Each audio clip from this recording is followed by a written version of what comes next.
Right, good evening, gentlemen, all of you gentlemen. Thank you for taking the time out to be here this evening. The first part of my address, if you like, will be formal, a bit of theory, actually not so much theory, but as a headmaster speaking to you from this platform, and the second part will be as a father and grandfather. 35 years of education has been a blessing. 35 years of dealing with young men, 4.5 years of being in the military police and the police dealing with miscreant young men. Some of you might be sitting here, you're old enough, doing silly things in the army. And my background has been in primary education and secondary education, as well as my recently obtained my master's 4 years ago, focusing on the grade 9 boys and positive discipline, and more recently I've been busy with my thesis focusing on character education with young grade 8 second form boys. So as you can see, I'm very passionate about the education of our young men, and as a father I've made a lot of mistakes, bumped my head a number of times, and I'm hoping not to make the same mistake with my two grandsons, who are 15 and 16 years of age. So, first of all, thank you very much for taking the time out to be here tonight. Your presence here tonight shows that you care about your sons, and I want to applaud you for that. Because, gentlemen, you only get one chance. We all only get one chance. Some of us are lucky, we might have a second chance, but generally speaking, you get one chance to be with your sons and to experience their teenage years, which is unfortunately now is your time. It's not mom's time anymore. Mom needs to withdraw into the background, and that's not Chris Luhman saying that. There's enormous research around that. Michael Reichert, Adam Cox, Celia Lashley, I can go on, Stephen Biddulph, and so on. So that doesn't mean mom is not important. Of course mom's important, but dad, you're it for the next number of years. So first of all, I want to ask a question, and don't be embarrassed. You won't be reprimanded or get a bolt or Friday headmaster's detention. I want to know how many of you have actually watched the Luke Lamprecht video. Put your hand up, please. Right, 3, 4 of you. Okay, you all failed that one. If you haven't, please, I ask that you do watch it. And the reason for that is all your sons have watched, heard him speak, addressed by him about a week ago, as have all the staff. And there's some very important information that you as a parent need to be aware of in this current environment that we are living in, and looking particularly around issues of grooming and what are the red flags to watch out for as your son grows up over the next number of years. How many of you have read the latest newsletter on pastoral care that was emailed about 2 days ago? Hands up, please. Oh, that, a little bit better. So some of you have got some homework to do. How many? It's not too long either. It's about 3.5 pages. And then thirdly, boys, you can get your dads back on these ones. Eh? Thirdly is, how many of you read the wonderful newsletter that Sally puts out every week, which deals with, contains the essence of my assemblies and the themes that we are focusing on a weekly basis. Hands up, please. Oh, very much better. Well done. Those newsletters are actually brilliant, and thank you to Sally for putting that together. Right. So, the role of fathers, that's what I'm going to talk to you about tonight. And the fact that you are here is fantastic, and I realize that there are many parents who couldn't be here tonight, so I really appreciate the fact and understand that as well. Right, the next thing is rather horrific. Isn't it? Yeah. The stats, if you can see those stats there, I mean, these are American stats, but be that as it may, just take a few minutes to actually look at them. Hopefully it's clear enough on the screen that 63% of youth suicides are from fatherless homes. 70% of youths in state-orientated institutions come from fatherless homes. 71% of high school dropouts come from fatherless homes. 75% of adolescent patients in substance abuse rehab come from fatherless homes. 80% of rapists motivated by displaced anger come from fatherless homes. 85% of all children who show behavior disorders come from fatherless homes. And 85% of all youths in prison come from fatherless homes. And 90% of all homeless and runaway children are from fatherless homes. That's horrendous statistics. So dads are more than just a paycheck to a child. They represent safety, protection, guidance, friendship, and someone to look up to. I think that's very important for you to remember. I've probably interviewed more than 1,000 young men over the years. I've been involved with leadership in my previous schools, when I talk about leadership of prefects, going right back to the 90s. And I interview a lot of boys. And one of the questions that I do ask them is, who's your hero? And, many of them say, my dad. And it's quite embarrassing sometimes for the fathers. They get a little twinkle in the eye and don't want to really start crying in front of their son. But that's okay to cry. You're old enough now. The testosterone levels are dropping and the estrogen levels are increasing. So you're going to cry more than you want to hit people now. And it's fine. But it's an interesting point. And they actually say this even if the father isn't their hero, because they want their father to be their hero ultimately. And that's quite special. And also when I'm interviewing, sometimes for close scholarship boys, there may be one or two sitting here. And who's someone that you really look up to? And you can see mom and dad are both sitting there. Sometimes they say mom and dad, because they realize they might get into trouble when they get home if they don't mention mom on that instance. But that is an actual fact. The suicide rate in New Zealand was horrendous. For a per capita, it was something 7 or 8 in 100, which was just absolutely horrendous if you think of what a small country it is. In South Africa, one is not too sure how accurate our stats are, but they're saying 8% of all deaths regarding our teenage boys. Most of it is stress, peer pressure, bullying, accidents, and substance abuse.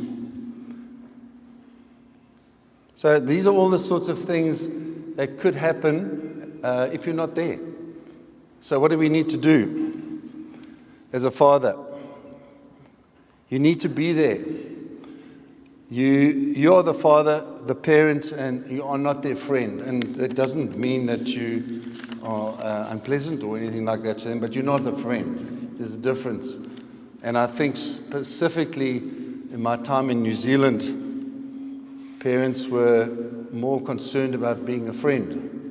And it becomes very difficult, particularly in the teenage years, when you're looking about the consumption of alcohol, etc. And certainly in New Zealand, what they used to do is 15, 16-year-olds, they used to provide them with a six-pack of beer or worse, and then put them in a pen, literally, on the farm with their mates and lock them in there and say, okay, our sons are safe. They are with us. They're not going to drink drive, but there they are drinking alcohol. And alcoholism is a major problem in New Zealand. So what is our role of fathers? Is to be present. And who are the absent fathers? Some of you might be, no, you're not sitting here because you are here. But there's a definition of absent. You can be here, but some of you are thinking, I'd rather be watching the footy now or whatever the case might be. So the fact that you are here is fantastic, but you need to be present and in time with what is going on around you. And I say that with a lot of respect. And some of us will tune into what we're saying here. So who are these absent fathers? Who are they? The workaholics. And people of my generation and between sort of 50 plus onwards, in the way we were brought up maybe, that is what fathers had to do. Fathers had to provide. Fathers had to make sure their children and their families are looked after. And work came first and the other things possibly came second. And there's still probably some of you sitting here at the moment who are in that category. The second category is one of being irresponsible. In other words, not wanting the responsibility of being a father. All right? And that is a problem, and that happens. And prefer to be at work, prefer to be elsewhere, and not involved with your son's development. And then the next one is they're self-centered and egotistical. All right, so selfish, basically looking at what they want to do, and then the family must work around what they want to do. All right, so the tours, the business events, obviously business events, you obviously sometimes have to do those, but away from home a lot and doing things possibly when one shouldn't be, more focused on our children. And I know it's very hard. I was one of those people who was away a lot, and sports-related matters, striving to be the best you can be for your family, but sometimes at the expense of your marriage, of your children, and I'll talk a little bit more about that later. So we move on to why is the role of a father in that age group 14 to 21 so important? So if you can read that there, the recent research indicates has consistently over decades correlated the positive involvement of fathers with their children's positive social, cognitive, behavioral, and emotional development. There's a lot more information on that, but I think that one sort of sums it up really, really well. You need to be involved, not just because he's playing your favorite sport, rugby or hockey or whatever it is, and you like that sport, but you are, no matter what it is that he's doing, you're supporting him there, and he knows that you're there supporting him. That's probably the most important thing. Gentlemen, I can say this to you. You've got to know who their friends are. You know where they're going, what they're up to. Normally, it's the moms that fuss around those things. You need to fuss about that. All right? My eldest son is a drug addict. He's 40 years old. And I trusted my son implicitly. And unfortunately, when he was about 15 or 16, he went off the rails a little bit. I didn't know it because we were divorced and he lived with his mum. I'm not blaming his mother. And sometimes he would stay with us on the weekend. And I said, why are your eyes so red? And I'm going back 30 years, or 28 years or so. And he said, oh no, Dad, I just was really tired. Had a heavy week and whatever the case is, and you just believe it. And I'm an ex-policeman, so you think, oh, well, so be it. And then these things come out later, and as parents, you don't want to talk about those things because it's embarrassing. I'm an educator, my sons have a drug problem, and you need to deal with it. So we dealt with it as best as we could, but unfortunately the damage was done.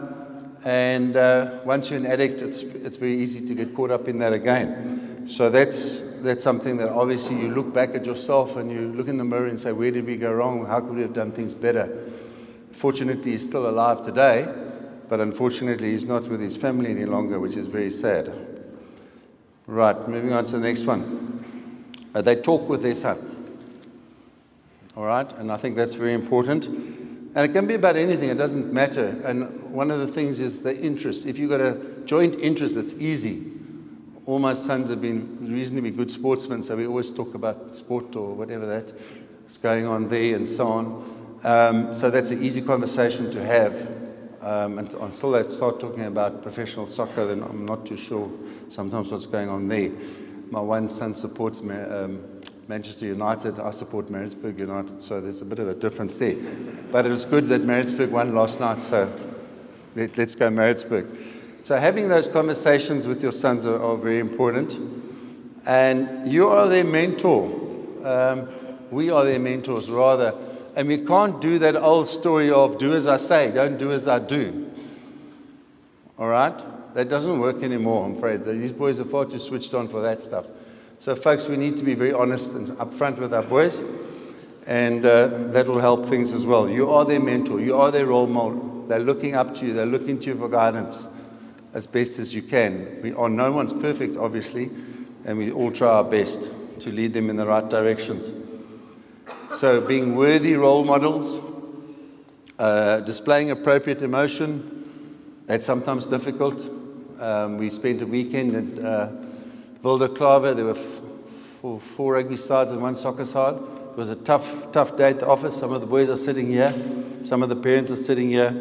The boys tried their best. They fought to the bitter end. That's all you ask as a coach and as a headmaster and as a parent. You just want your son to do the best possibly and not behave in a fashion that we saw up the road a week ago. So we hope we don't see that sort of behavior from our parents or anybody for that matter, because that wouldn't be a good example of how to behave in front of our children. You have to assert yourself as a parent, and I know a lot of you are sitting here because you're already doing that, but it's very important that we are around not only when the going's going well, we are around when the going is tough. And the boys won't always come and ask for your help, and sometimes you need to just say to them, I'm here for you, just let me know, especially when they leave home and they go to university and things like that. Whilst they're still at school, it's a little bit easier. If in some cases the father might be deceased, or he might have just disappeared into the ether, wanted nothing to do with his son, boys need to have somebody. So those of you who are not fathers who are here tonight supporting other boys, that's magnificent. And I really appreciate that fact, because boys do need role models. I always ask them, I've told you this question before, and I always want to know why they've chosen a sports person or whoever. And then they must give me 2 or 3 reasons why. Okay? And they give their reasons and I hear what they've got to say. But ideally, you are their role model at all times. And then boys are not as naive as you think they are, and they're probably more worldly now than they've ever been because of social media and their access to all sorts of things. We're getting there. We're not far to go. Some of you might remember that we had Paddy Upton here a few years ago. It was a wonderful session we had in the Victoria Hall, or the OCC. Paddy's probably one of the most successful cricket coaches, along with Gary Kirsten. And basically, you've got the hierarchy of needs there. And why am I putting that there? I think it's very important to be aware. It doesn't matter what team your son plays for, or how poorly, I'll rephrase it, his marks, so long as he's doing the best that he can be.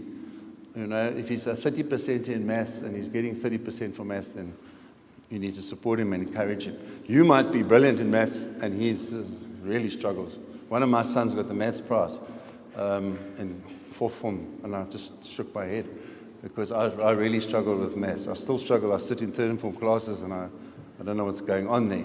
And then sometimes I ask the teacher to explain, and the boys all look around at me and say, sir, come on, what's going on here? And I said, no, I'm an English drama teacher. And I said, okay, I forgive you, it's okay, it's all right. So you're not expected to be everything to your sons, but the most important thing is that you can praise them for their effort and their commitment and all those sorts of things. I think it's very important. You'll see it's the second highest one. There's the self-esteem level, and it's very important. And that's one of the reasons why we have positive reinforcement of merits and chocolates and all those sorts of things for the boys. So what do your sons require? They require acknowledgement. All right? They want recognition. They want affirmation. You're fine, that's great, well done. They want your support. They might not say that. My youngest son is very stubborn. He's about 23 or so. He won't let me help him with anything. He wants to do it himself. He will phone me if he's short of money, though. So there's one time he will phone me. But you applaud the independence, but you get frustrated too at sometimes, because you want to try and help. As I said, there's the esteem level is probably one of the most important. And love. You love your son no matter what. And I'm not going to talk about the elephant in the room, but you support your son no matter what's going on. All right? If he's made a bad choice, you still support him because he's your son. And I think that's the most important thing. He knows that he's got your support. However, I do believe there's got to be accountability as well. They need to know if they've moved in the wrong direction, and it's up to you to get them back in the right direction as well. So ultimately, what does your son want to know? Am I good enough? In your eyes, am I good enough? All right? So it doesn't matter what team that is, what degree he's doing, or certificates, no matter what it is. Am I good enough, Dad? Am I getting that tick from you? He wants to know that. And then lastly, we're just going to some of the points again that we've basically spoken about before. This comes from the Craig Wilkinson presentation. And we need to be there for them no matter in every aspect of their lives. All right? Not just when it's all going well and everything's hunky-dory, probably more so when they're going through those difficult times. And boys, you need to also be willing to talk to your dads and share with them and ask them for help. And not to be reluctant to do so, and there's nothing wrong with that. We say the same in the school situation all the time. There's someone here who will help you. Someone will assist you. And so those points that are going up there, physically, emotionally, all those things, you need to be there for them. And I think that's really important. Right, so we're done with that side of the things. I just want to wrap up with a few things from my personal, as a parent. We are parents. We're not their friends. I think that's very important. We need to be the barometer and set the right example at all times, which is very, very hard. Very, very hard. I know my son said this to me, Dad, you need to be more, have a sense of humor. You need to laugh more. You're too serious. You know, and that comment comes up a lot. I asked boys when I interview them, why do you like that teacher? No, that teacher, she or he is kind, is organized, our classes are fun, and they have a sense of humor. Make me laugh. So humor is a good thing. It also takes fewer muscles to smile than it does to frown. So that's also a fact. It's also good to laugh. They need to know the boundaries. That is crucial. All right? And what the consequences are, and we need to keep to those. All right? And we have to be consistent. It's the same in the school situation. You've got to be consistent. We need to have that sense of humor. And we almost finished, gentlemen, is that we get one chance, really, with our sons and our children, and we've got to get it right. It's as simple as that. You might not have that second opportunity. And time with your son is probably the most important thing. And you're fortunate now, and there's a variation of ages here, to be able to spend, the 5 years, if you're second form, with your sons, enjoying their time with you at college. And often parents say to me after matric, I don't know what to do now on a Saturday. My son's at university. Well, come to college. There's family here as well. You're part of it. And you're very welcome. So thank you once again for your attendance tonight. And lastly, to the boys, you need to hold your dads accountable as well. All right? If they say they're going to do something, they need to do something. They need to be there and be accountable in supporting you. Thank you very much for your time.